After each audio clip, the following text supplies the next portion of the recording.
Qué bueno que podemos adorar al Señor y qué bueno que podemos también estudiar la Sagrada Escritura.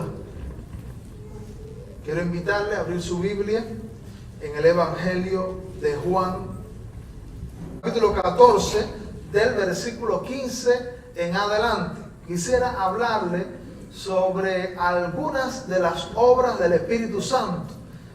Hay mucho que hablar del Espíritu Santo, por eso digo algunas de las obras del Espíritu Santo, porque hablar de todas las manifestaciones del Espíritu y todo el accionar del Espíritu Santo, pues implicaría un estudio amplio y de muchos días. Pero podemos ver algunas de esas obras y de esas manifestaciones que están esparcidas en la Escritura. Vamos a leer aquí Juan 14 del versículo 15 en adelante.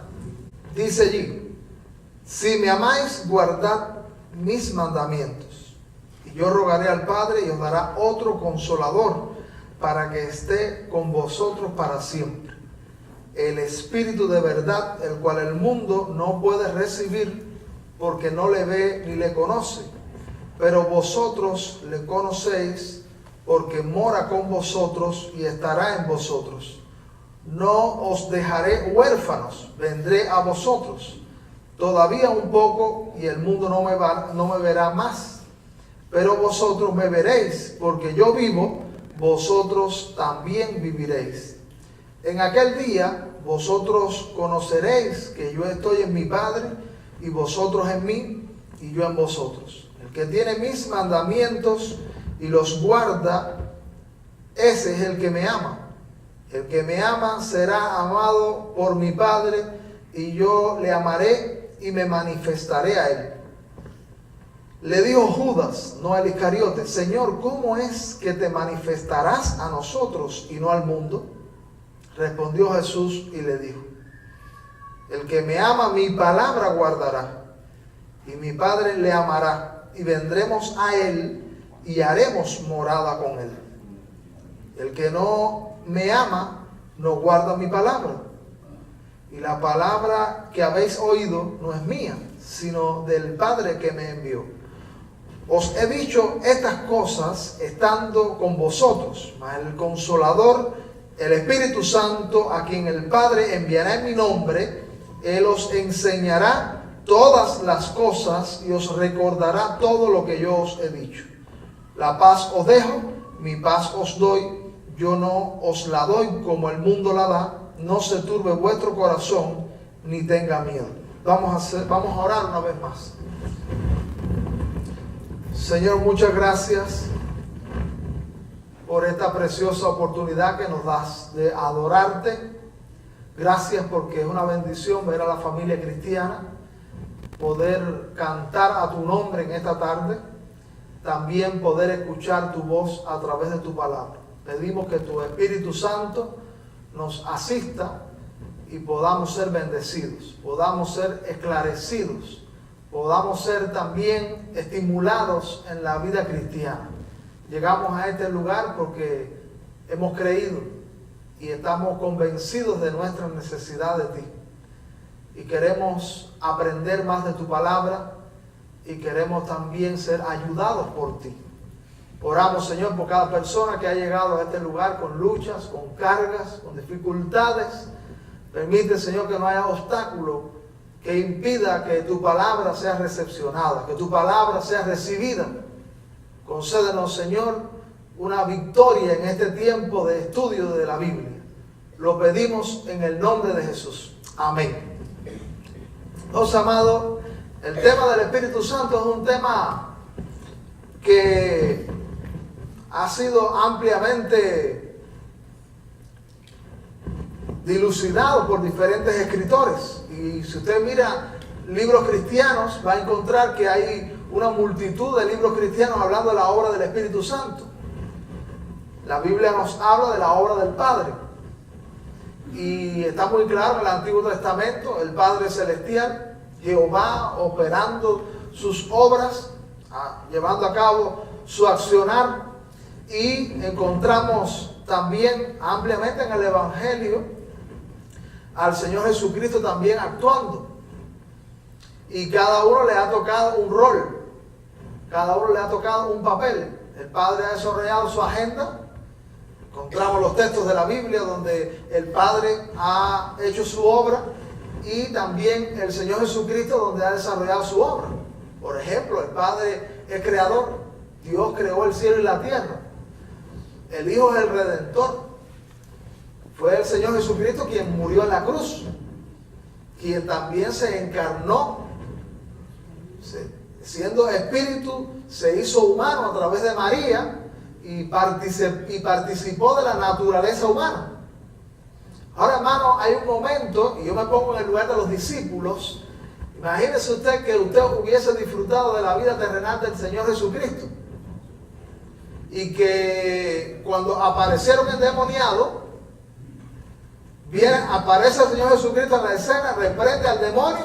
Imagínense por un momento los discípulos que habían disfrutado de esa obra del Señor Jesucristo, y estaba expresando que imagínense que como los discípulos hayan aparecido endemoniados en el camino, y el Señor Jesucristo aparecía, dice la Biblia, reprendía el demonio abandonaba a la persona, y la gente se quedaba maravillada, y los discípulos eran consolados. Entonces iban en una barca atravesando el mar, y aparecía una grande tempestad, y entonces el Señor Jesucristo se levantaba, reprendía los vientos del mar, y se hacía grande bonanza. La gente tenía hambre, y el Señor Jesucristo cogía un pedazo de pan y unos peces y los multiplicaba. Y ahora, entre otras cosas, entre otras de esas maravillas que él hizo, el Señor Jesucristo también dio, él es el maestro de la oratoria, y él dio grandes enseñanzas que cautivaban a las multitudes. Decía, qué clase de sabiduría. Imagínense ustedes esos discípulos que han disfrutado de todo eso y que han sentido el apoyo, la ayuda, el consuelo del Señor, y ahora el Señor le está diciendo, me voy. ¿Eso constituye desánimo o no constituye desánimo? ¿Constituye tristeza o no constituye tristeza? Yo creo que alguien que ha disfrutado de la obra del Señor Jesucristo, y el Señor Jesucristo dice, me voy, tiene que sentirse acongojado, tiene que sentirse preocupado, y empieza a pensar quizás, bueno, y ahora cuando enfrentemos los mismos retos, ¿qué pasará? Si Cristo no va a estar entre nosotros, si el Señor no se va a levantar una vez más y va a operar uno de sus milagros y nos va a ayudar. Eso debía ser, cuando uno se acostumbra a recibir algún beneficio y de pronto usted ve que ese beneficio se corta, usted empieza a preocuparse, bueno, ¿y ahora qué será? El Señor Jesucristo está anunciando aquí que acerca de su partida. Y él dice, porque él varias veces le dijo que él debía morir en la cruz. Pero los discípulos no entendían, no prestaban atención a lo que Cristo decía. Y entonces el Señor, en este pasaje que acabamos de leer, puede mirar allí otra vez los versículos. En el versículo 16 dice, yo rogaré al Padre y os dará otro consolador para que esté con vosotros para siempre. Porque él le había dicho, yo me voy, yo regreso al Padre. Y él, por ejemplo, desde el capítulo 13, versículo 36, él está hablando de su vida. Y que Pedro, ahí hay un diálogo con Pedro que Pedro le dice que él le va a seguir a donde quiera que él vaya. Y Cristo le dice, a donde yo voy no me puedes seguir ahora, mas me seguirás después. Porque a través de la muerte él iba a reunirse con el Padre. Eso es muy interesante, este texto, este capítulo 13, el versículo 36 en adelante. Y hay un suceso tremendo porque hay un libro de la historia de la tradición cristiana que recoge una experiencia del apóstol Pedro, un contenido extrabíblico, porque usted sabe que Pedro tenía tremenda guapería diciendo, no, yo sí me voy contigo, Señor, y lo que tú enfrentes, yo también lo voy a enfrentar. Cristo le señaló en una ocasión, antes que el gallo cante, ¿se acuerda de eso? Antes que el gallo cante me negará 3 veces. Y entonces, pero Pedro decía que no, que él iba a seguir, donde tú vayas yo iré. Y entonces resultó en el cumplimiento de la palabra de Dios en la vida de Pedro, que finalmente lo negó 3 veces. Pero dice la Biblia también que Pedro se arrepintió de aquel suceso y otra vez se puso a tono con el Señor y desarrolló un ministerio y una vida fiel. Ahora dice la tradición, parece que eso se quedó en la mente de Pedro, y hay una experiencia donde Pedro está en Roma y ahí hay una persecución, y Pedro dice que también sale huyendo y se va saliendo de la ciudad, y dice que tiene una visión donde el Señor Jesucristo le aparece y dice: Pedro, ¿dónde tú vas? Y entonces dice que él regresa, y Pedro terminó siendo crucificado por la causa del Evangelio. Pero fue tanta la fidelidad de Pedro, cuando lo fueron a crucificar, él dijo: yo no soy digno de morir como mi Señor, crucifíquenme con la cabeza para abajo. Y Pedro murió, fue un mártir cristiano muriendo con la cabeza hacia abajo. Y entonces, hermano, el caso es que Cristo anunció que para seguirlo a él, eso dice que iba a ser después, pero que él iba a la presencia de Dios, y que ahora en esta vida terrenal ellos iban a ser, Cristo no los iba a dejar solos. Cristo habla de no dejarlos huérfanos. Entonces él le dice: yo voy a dar otro consolador. De la manera que Cristo había consolado y había bendecido la vida y la había ayudado, dice: yo voy a dejarle otro, yo no los voy a dejar solos. Y dice que iba a estar, ese consolador iba a estar ¿hasta cuándo con los discípulos? Para siempre. ¿Quién es el consolador ese? Hoy nosotros sabemos que es el Espíritu Santo, que es la palabra griega paracleto, que quiere decir, en el idioma original quiere decir uno que está al lado, uno que constituye apoyo. El paracleto es la palabra griega para consolador, que Miguel nos está haciendo referencia ahí, es el apoyo. Así que el Espíritu Santo es un apoyo, es uno que está al lado para servirle de auxilio, de ayuda, de consuelo en cualquier momento. Entonces dice la Biblia aquí: para que esté con vosotros para siempre. El Espíritu de verdad, el cual el mundo no puede recibir. Así que el Padre, dije al principio, desarrolló su agenda. El Hijo también desarrolló su rol, y ahora le toca al Espíritu de Dios. Aquí hay un detalle muy importante, que la Biblia es muy clara en presentarnos al Señor Jesucristo como una persona.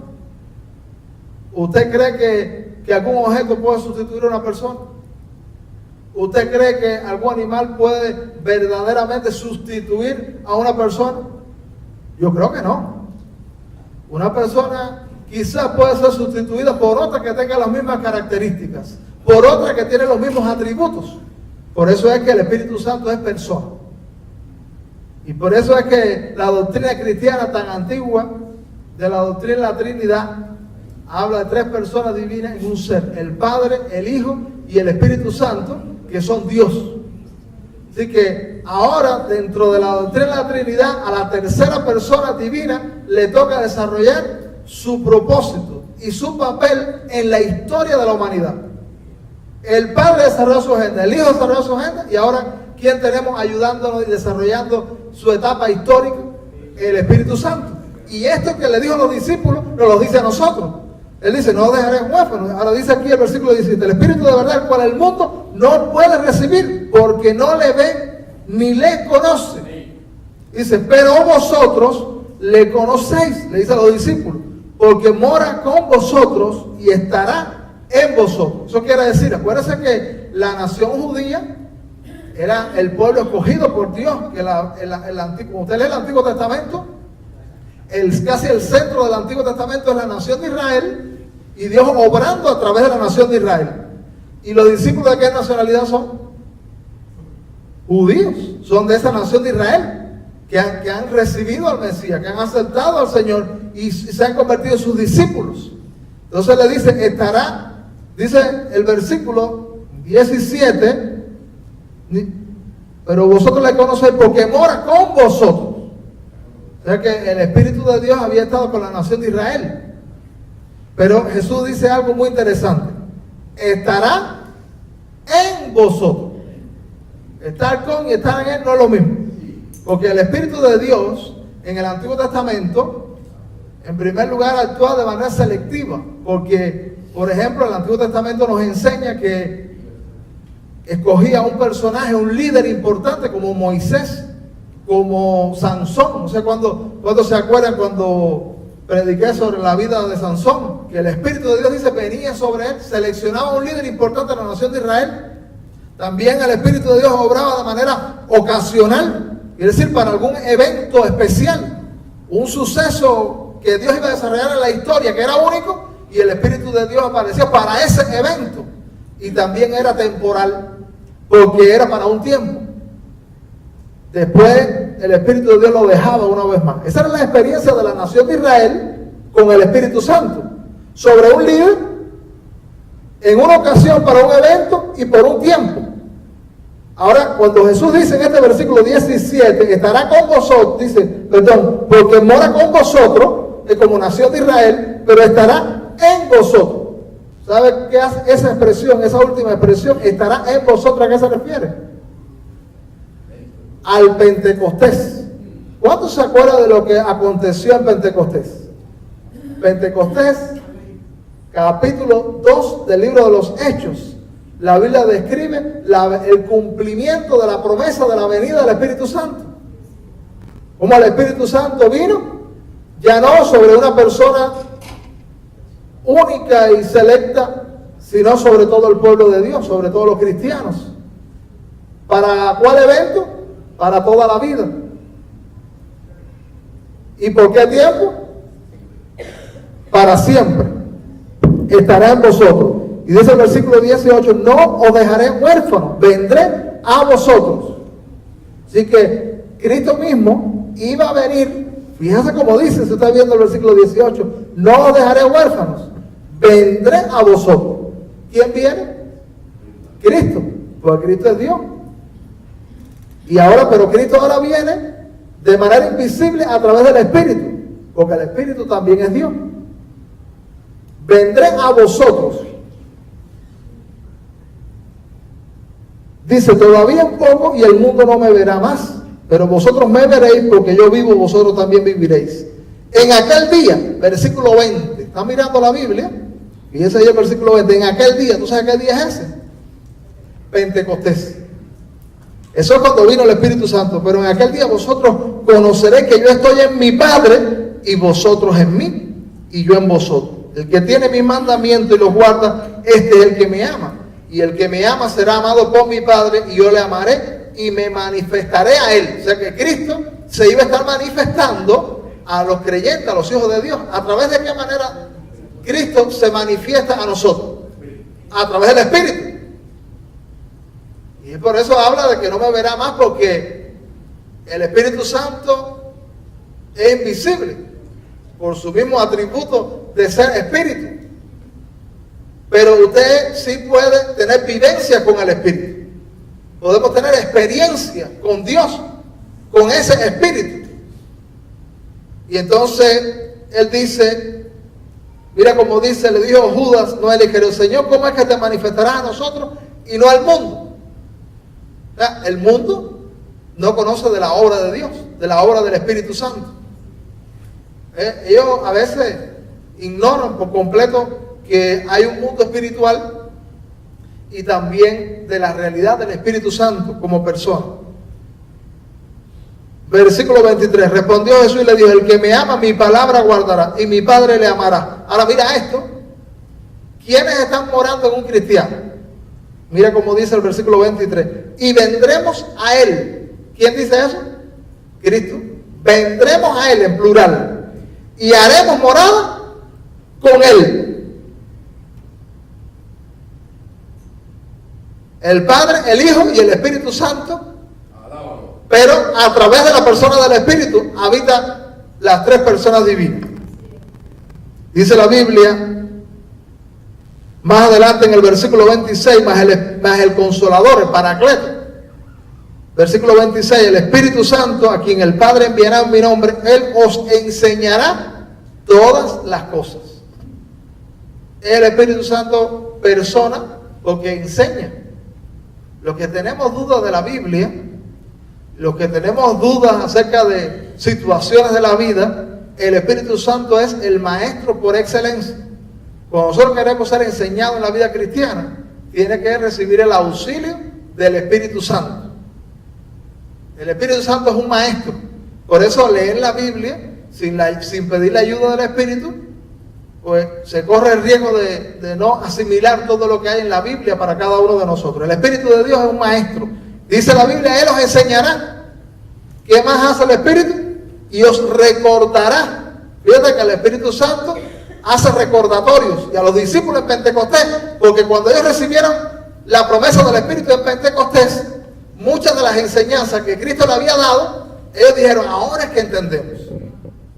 Hay muchas cosas a lo mejor que hay gente que puede escuchar en la iglesia, que puede escuchar en un programa cristiano, que puede escuchar que otros han vivido, pero cuando tienen una experiencia con el Espíritu Santo les recuerda y le enseña.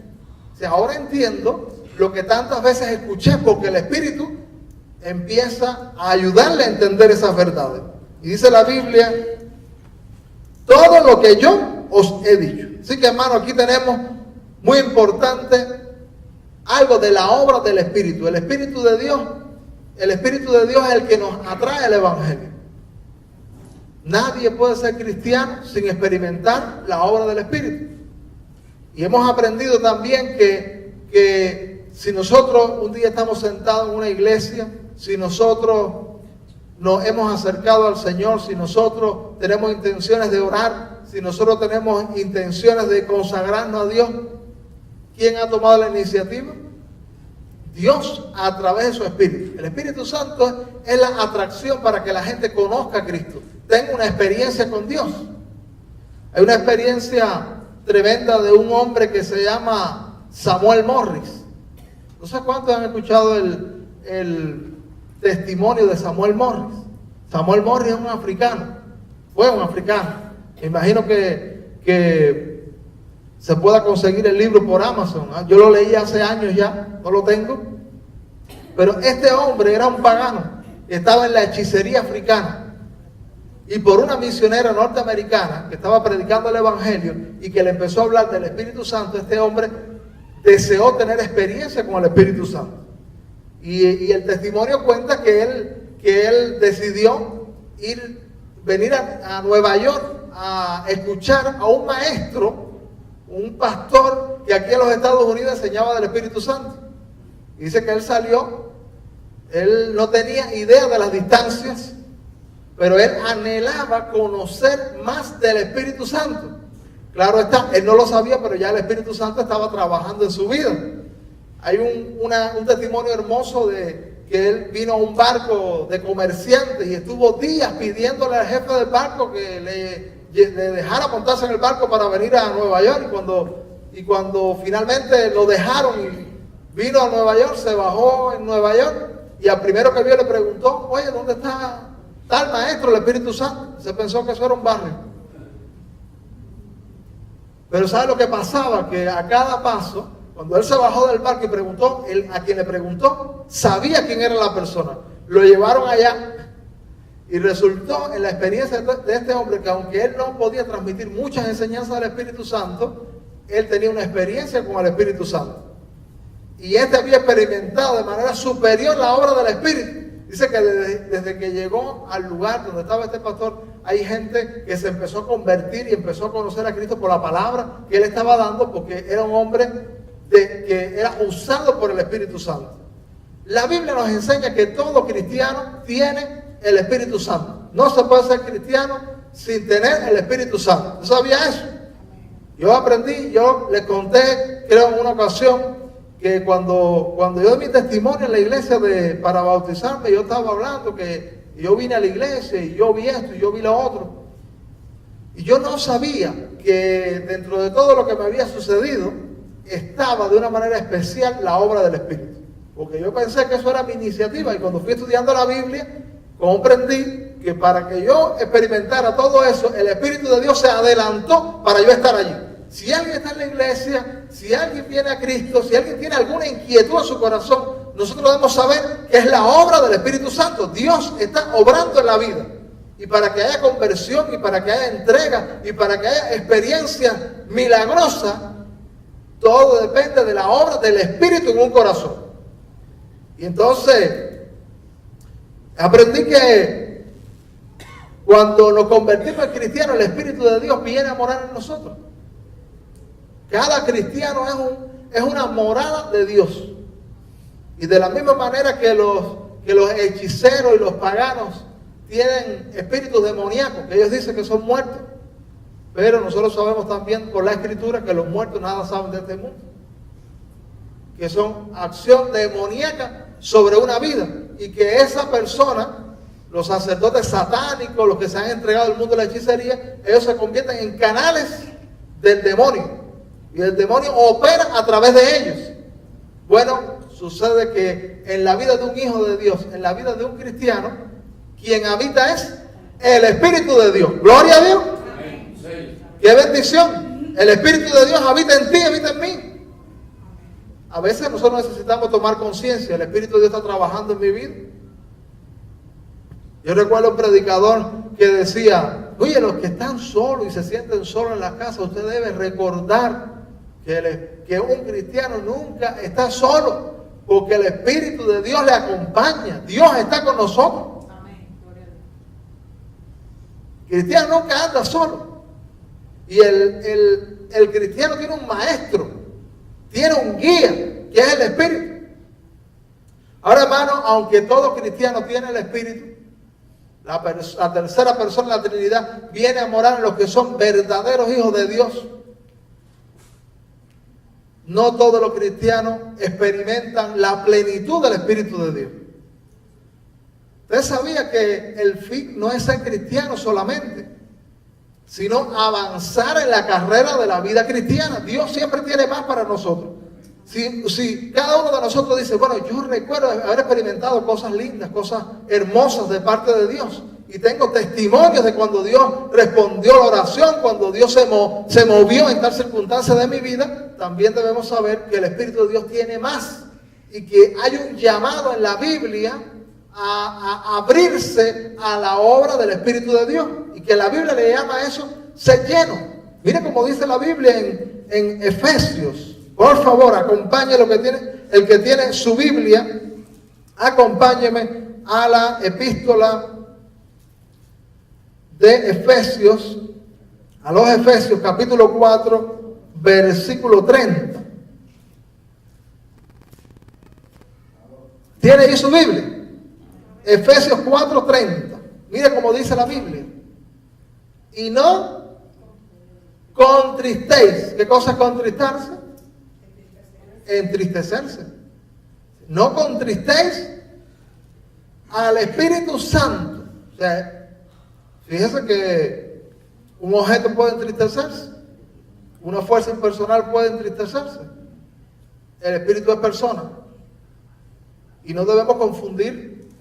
Yo estaba hablando con una persona hace un tiempo que tiene otras doctrinas que no son evangélicas, y entonces yo estaba diciendo que el Espíritu Santo es persona, y le estaba citando textos de la Biblia y le estaba explicando, y me dice que él es cristiano, y dice, pero hace así, dice, pero a ver, ¿dónde está? Y yo le digo: usted no debe confundir cuerpo con persona, porque los puercos tienen cuerpo, pero no son personas. Las gallinas tienen cuerpo, pero no son personas, porque el cuerpo es una cosa y ser persona es otra. Aunque el Espíritu Santo es incorpóreo, lo que lo hace persona es el atributo del intelecto, el raciocinio, las emociones, la voluntad. Entonces, ¿quién es quien puede entristecerse? Una persona. Por eso dice la Biblia aquí: no contristéis al Espíritu Santo. El Espíritu de Dios puede entristecerse. De Dios, con el cual fuiste sellado para el día de la redención. Ahora, dice aquí también, capítulo 5, versículo 18. No os embriaguéis con vino, en lo cual hay disolución. Antes bien, ¿están allí? Antes bien, se lleno del Espíritu. ¿Sabe que todo cristiano, dije ahorita, tiene el Espíritu Santo? Todo el que es cristiano, todo el que es verdadero hijo de Dios. ¿Se acuerda que hablamos de aquella experiencia de Jesús con Nicodemo? Y Cristo le dijo, Nicodemo, si no nacieras de agua y del Espíritu, no puedes ver el reino de Dios. Porque ver el reino de Dios y el nuevo nacimiento es la conversión, es llegar a ser hijo de Dios. Tiene el Espíritu de Dios. Pero eso no es garantía de que sea lleno del Espíritu. Y lleno del Espíritu es una metáfora interesante en el Nuevo Testamento, porque de momento nos puede dar la idea, esa expresión de lleno del Espíritu nos puede dar la idea de que nosotros tengamos más del Espíritu. Pero esa no es la enseñanza de la Biblia. Esa expresión, que es metafórica, no quiere decir literalmente que nosotros tengamos más del Espíritu. Aunque esa expresión dice, ser lleno del Espíritu, eso no quiere decir tener más del Espíritu, porque el Espíritu es una persona y viene completo cuando somos cristianos. ¿Tú sabes qué quiere decir ser lleno del Espíritu? Que el Espíritu tenga más de nosotros. Todo cristiano tiene el Espíritu, pero quien es lleno del Espíritu es porque el Espíritu tiene acceso a todo lo tuyo. Eso quiere decir que aunque podemos convertirnos y podemos pasar a ser hijos de Dios, hay ocasiones donde hay áreas de nuestra vida que el Espíritu de Dios no tiene el control. Quiere decir que quizás hay pensamientos que ofenden a Dios y eso contrista el Espíritu de Dios. El Espíritu de Dios no está teniendo el control de la mente. O hay un hablar en nosotros que no se corresponde con lo que Dios quiere en nuestra vida. Entonces el Espíritu de Dios no tiene el control de nuestro hablar. O nosotros nos exponemos a escuchar cosas que ofenden a Dios. Entonces nuestro oído no está controlado por el Espíritu de Dios. O vamos a lugares que ofenden a Dios. El Espíritu de Dios no está controlando nuestro andar. La Biblia nos recomienda que seamos llenos del Espíritu. Y mira con qué lo contrasta con la embriaguez. Alguien embriagado es alguien que pierde el juicio. Hay alguien, un embriagado no camina bien. Y mira, ¿tú sabes por qué la Biblia contrasta entre la embriaguez y la llenura del Espíritu? Una persona endemoniada es una persona anulada. Una persona endemoniada es una persona que ha perdido conciencia de sí mismo y que solamente el demonio actúa y se expresa a través de ella. Pero un cristiano lleno del Espíritu es una persona que es totalmente consciente de sus actos y responsable de sus actos. Sin embargo, todos sus actos los ha rendido a la obra del Espíritu. Amén. Nunca alguien lleno del Espíritu pierde la facultad de sí mismo. Porque una de las cosas que tiene Dios es que Él tiene, eso se llama, una de las acciones de Dios con nosotros es que hay cortesía divina. Dios es cortés. Dios no nos aplasta nunca para que hagamos lo que Él quiere que nosotros hagamos. Dios está cortés, que nos persuade, nos habla, nos da argumentos para que nosotros cedamos y pongamos nuestra vida y las áreas de nuestra vida a sus pies. Y como el embriagado no tiene control de sus actos y se tambalea en la vida, alguien lleno del Espíritu es alguien que tiene control, es alguien que camina rectamente, es alguien que tiene el juicio pleno de sí mismo. Es más, el pecado nos saca de juicio. Creo que lo conté en una de las ocasiones que yo pensaba y yo decía, como en mi familia hubo tanta idolatría, yo pensaba, cuando yo me convertí, ¿cómo yo pude arrodillarme frente a un muñeco? ¿Y cómo yo pude hablarle a un muñeco de yeso? Cuando me convertí, empecé a pensar en eso y digo, oye, qué oscuro yo estaba en mi mente. Pero el Espíritu de Dios nos hace tener verdadera luz. Y ser lleno del Espíritu es ser una persona ecuánime, es ser una persona sabia, porque el Espíritu actúa sobre todas nuestras facultades. Es una cosa que el Señor nos insta, es ser lleno del Espíritu. Y acuérdate de que ser lleno es que Él tenga el control de todo. Si tú eres cristiano, el Espíritu de Dios habita en ti. El Espíritu de Dios está totalmente en tu vida porque Él es una persona. Pero quizás tú puedes decir que la recomendación de Pablo a los Efesios está sobre nuestra vida. Entrega las áreas que no has puesto, que no has subordinado, que no has entregado a la obra de Dios para que el Señor la suba. Ser lleno del Espíritu quiere decir eso, entregando. Cuando hay veces nos quejamos de que no tenemos todo lo que quisiéramos y no vemos la acción de Dios de todo lo que quisiéramos en nuestra vida. Pero tú sabes qué garantiza que tú tengas acceso a todo lo de Dios. Que Dios tenga acceso a todo lo tuyo. Ser lleno del Espíritu es que Dios tiene acceso a todo lo tuyo. Y cuando hay un cristiano lleno del Espíritu, porque Dios está teniendo acceso a todo lo de Él, entonces nosotros tenemos acceso a todo lo de Dios. Por eso, un cristiano lleno del Espíritu es alguien que experimenta cosas milagrosas, es alguien que tiene más poder en la oración, es alguien que cuando habla bendice, es alguien que camina continuamente experimentando lo sobrenatural. Porque dice, Dios, todo lo mío es tuyo. Y entonces Dios dice, entonces todo lo mío es tuyo también. La Biblia habla que otra de esta acción de Dios es los dones. ¿Cuántos han oído hablar tanto de los dones? Quiero poner dos ejemplos solamente. ¿Cuántos hemos oído hablar tanto de los dones? El tema de los dones es un tema muy interesante. La gente le gusta el tema de los dones. He conversado con varias personas aquí en Miami que cuando me dicen cuando van a averiguar si van a venir a nuestra iglesia, preguntan, ¿ustedes creen en los dones? Yo digo, claro. Pero entonces después me hace una serie de preguntas que a veces no le llenamos las expectativas. Y entonces yo le digo, ¿tú sabes por qué creemos en los dones? Porque los dones son manifestaciones del poder de Dios. ¿Qué es una definición para dones? Las manifestaciones los dones son manifestaciones del poder de Dios. Y otra, más detallado, los dones son capacidades especializadas que Dios pone sobre los creyentes. Hay dones naturales que son de Dios, pero que cuando nacimos con ellos. Y hay dones espirituales que tienen que ver con esa obra sobrenatural y milagrosa que empieza a asistir a una persona de una manera especial a partir de que se convierta, a partir de que se entregue. Porque como tiene el Espíritu se manifiesta a través de ella, manifestando el poder de Dios.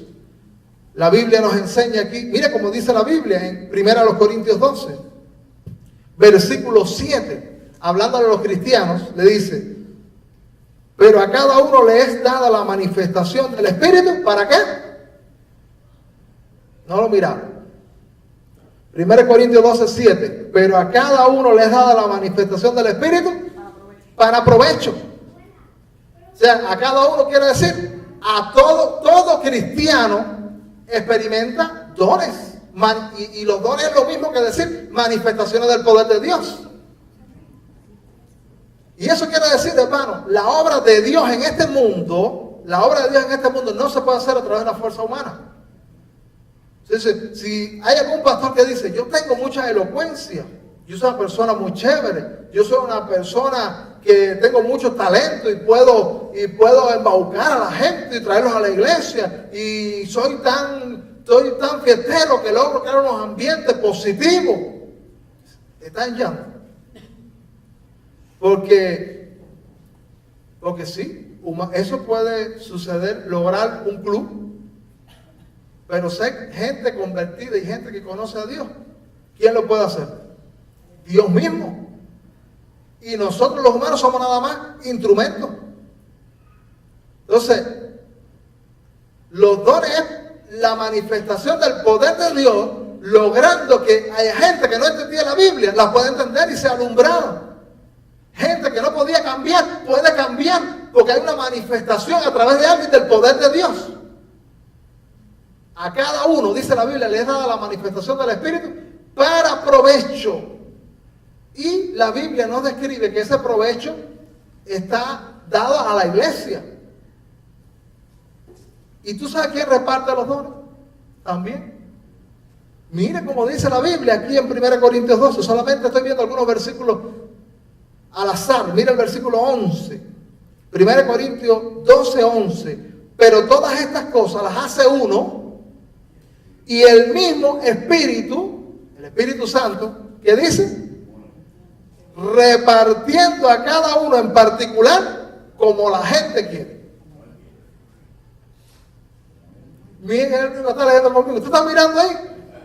Como Él quiere. ¿Quién es el que reparte los dones? El Espíritu. ¿Y cómo lo reparte?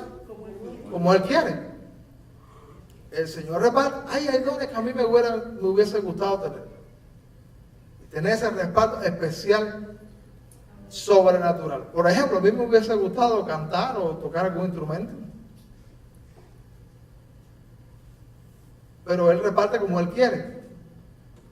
Yo estudié piano un tiempo. Y ahora alguien pregunta, ¿puedo tocar piano? Y si yo puedo tocarlo, pasarle la mano. Pero jamás podré producir una melodía, porque no tengo ese don. Y los dones naturales, cuando nos convertimos y empiezan a ser potencializados por el Espíritu, se convierten en dones espirituales. ¿Y cuántos dones hay? ¿Tiene límites el poder de Dios? No tiene límite el poder de Dios. Por eso, cuando nosotros revisamos en la Biblia la lista de los dones, en Romanos capítulo 12 hay una lista de dones y menciona algunos dones. Y después revisa aquí en 1 Corintios 12 y habla de algunos dones. Y después revisa en Efesios capítulo 4, que habla de los dones para edificación de la iglesia también, y menciona otros dones. Pero si usted revisa las listas, ninguno tiene exactamente el número 2. No lo puede poner en paralelo, porque a veces en una lista hay unos que en otros no mencionan, porque solamente la inspiración divina tuvo la intención de mencionar algunos dones para que tuviéramos idea de las manifestaciones que pueden haber. Pero si los dones son manifestaciones divinas del poder de Dios, los dones son infinitos y se manifiesta el poder de Dios para todo lo que necesitamos.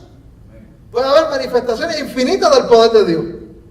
A veces la gente, y nos puede pasar a nosotros, que nos enamoramos de un don y quisiéramos abrazar ese don por lo espectacular, por lo atractivo, por lo que tiene de especial.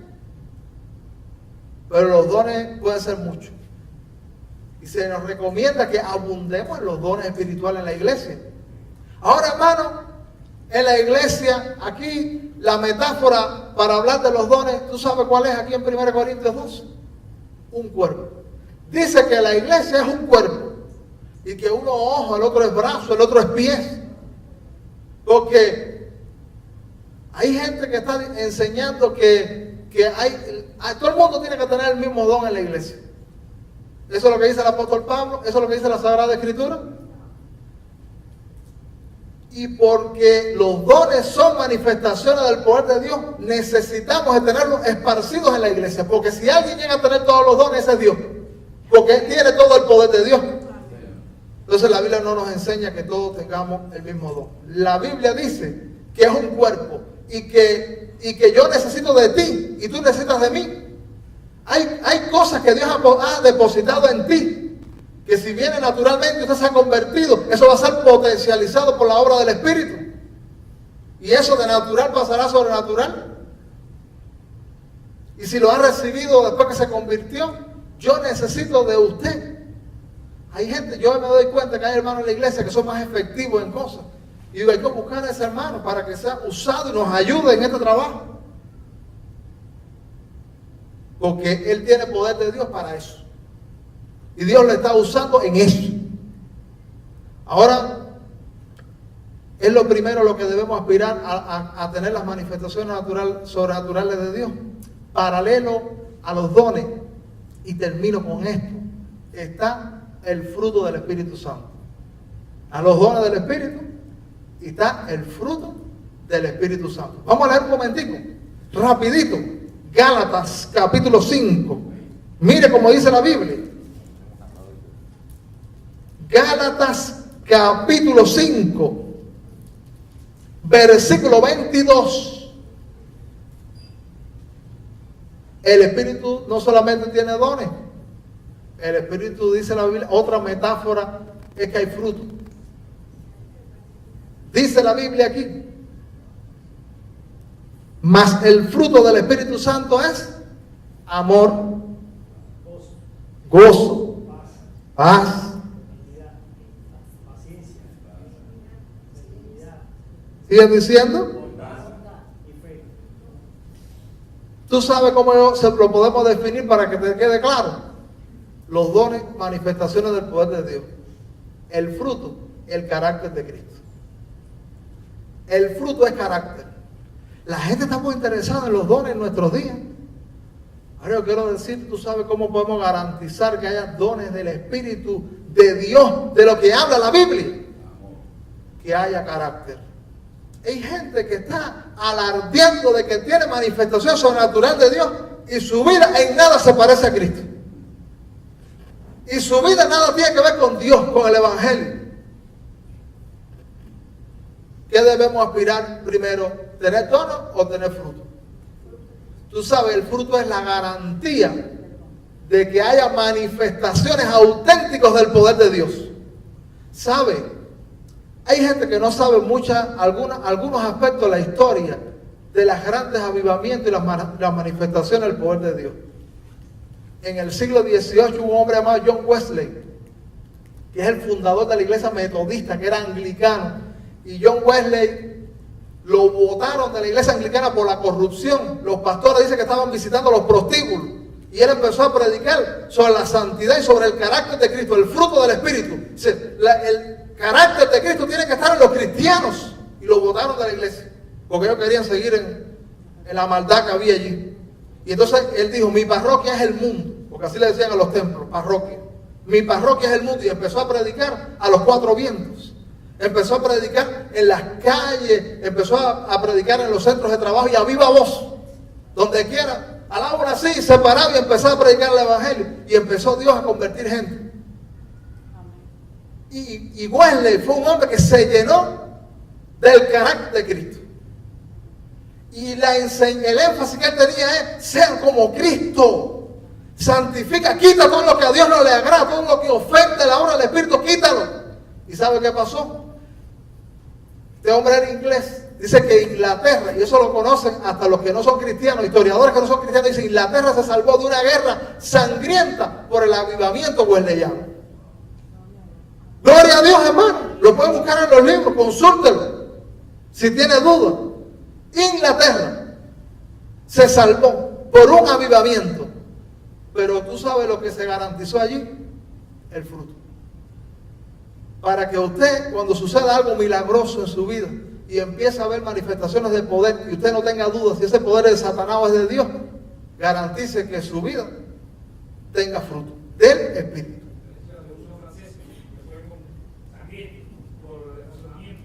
Exactamente.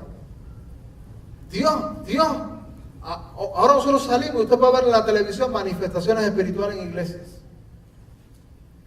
Yo no voy a decir esta es de Dios y esta no. Yo eso no lo voy a decir porque eso le corresponde a Dios. Pero sí le voy a decir que hay algunas que son sospechosas. Y le voy a decir que la Biblia, fíjese lo que Cristo le sucede, dice que, hablando del día final, dice, se aparecieron unos que le dijeron, Señor, en tu nombre nos echamos fuera demonios. En tu nombre sanamos enfermos. ¿Y qué dice Cristo? Apartado de mí. ¿Hacedores de qué? De maldad. Yo me cuido mucho de decir esto sí, esto no, pero yo sí veo lo que dice la Biblia. Y a la luz de lo que dice Dios en su palabra, yo tengo que decir que hay algunas que son sospechosas. Y si nosotros nos ponemos en los espejuelos de la Sagrada Escritura y queremos ser una iglesia de la Biblia, no que ande inventando, ni que ande creando trucos, ni que ande de payasos, manifestando cosas que no son ni de Satanás, porque son monerías de la gente. Y otras que son manifestaciones diabólicas, porque esa gente no pueden ser canales de Dios, porque para ser un canal de Dios hay que tener el fruto, que es el carácter. Estos grandes avivamientos, ellos se enamoraron de Cristo, de la Biblia, se enamoraron de la oración, se enamoraron de conocer las Escrituras.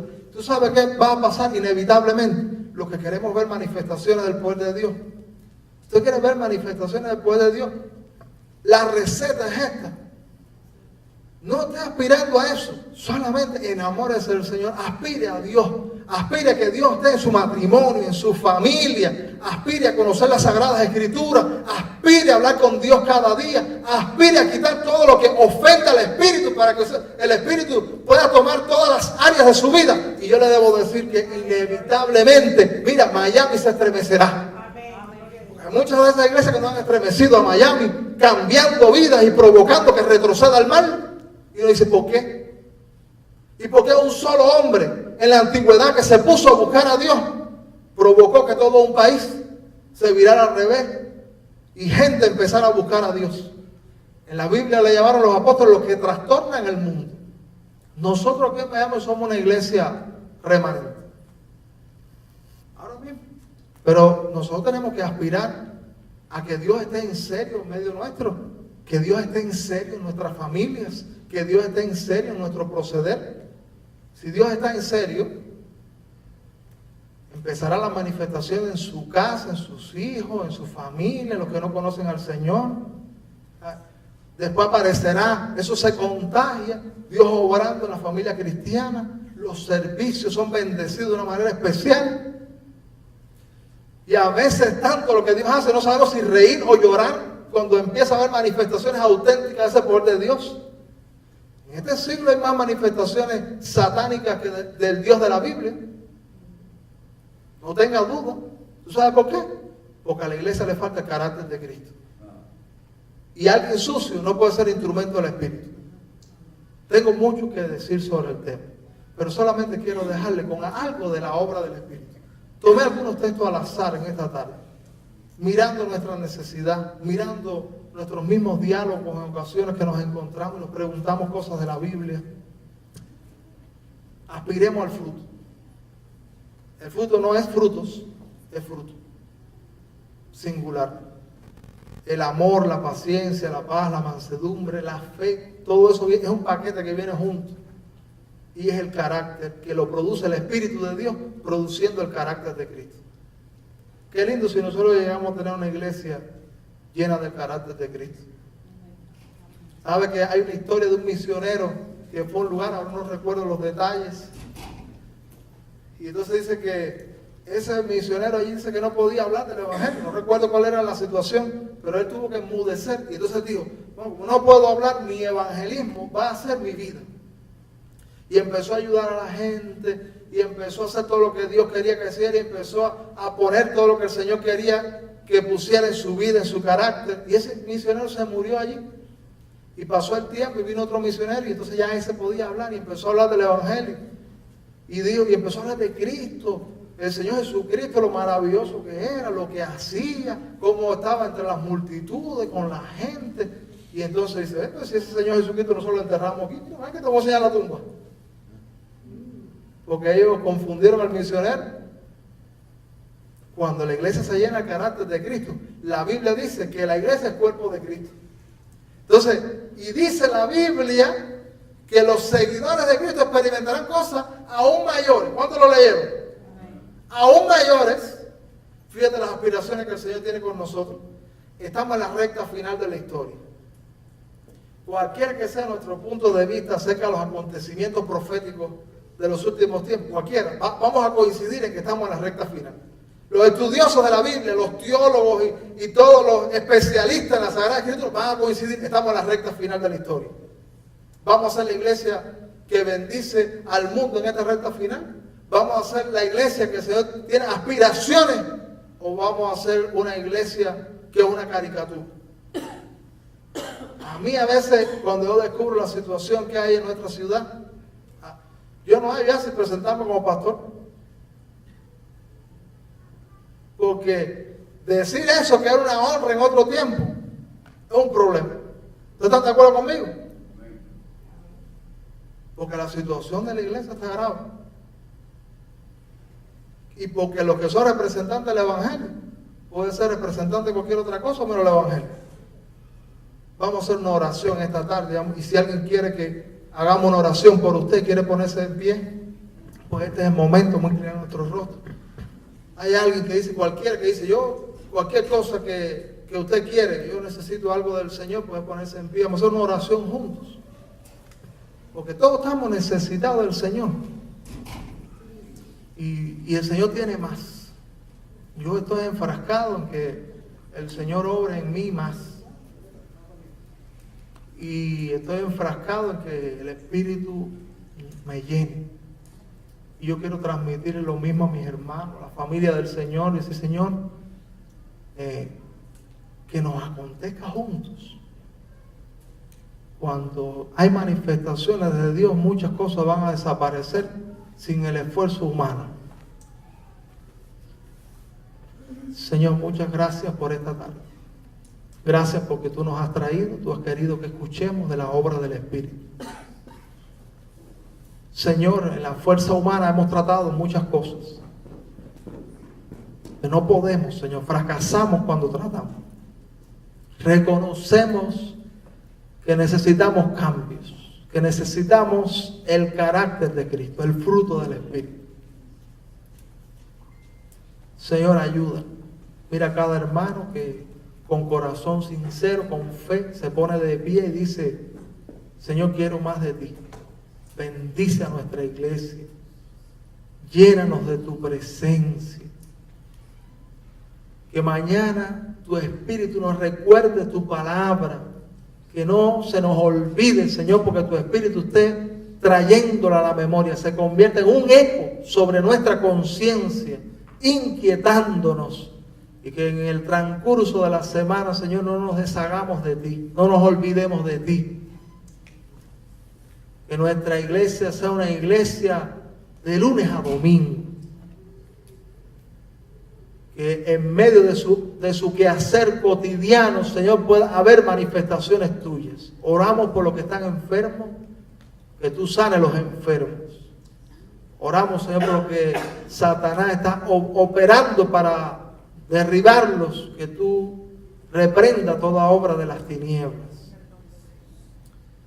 Aquellos que están luchando, Señor, porque no se han podido deshacer de algún mal, de algún vicio, de algún problema, en lo más íntimo oramos, Señor, que tú operes de tus milagros, que tú energices con la fuerza poderosa de tu Espíritu, para que haya transformación y lo que no lograron ahora se logre con tu apoyo, y que tomemos en serio el reto de buscarte. Oramos por los matrimonios, para que tú hagas, Señor, que los matrimonios prosperen, que los matrimonios avancen en cultivar su relación. Oramos por los hijos, por los que quizás no han tenido un encuentro contigo, que lo tengan. Oramos por las situaciones del trabajo. Oramos por las situaciones financieras y ponemos a tu Espíritu Santo en estos asuntos para que nos ayudes, tú que eres el Todopoderoso. Lo pedimos por Cristo Jesús. Amén y amén. Puedes sentarse. Dios te bendiga, amado hermano.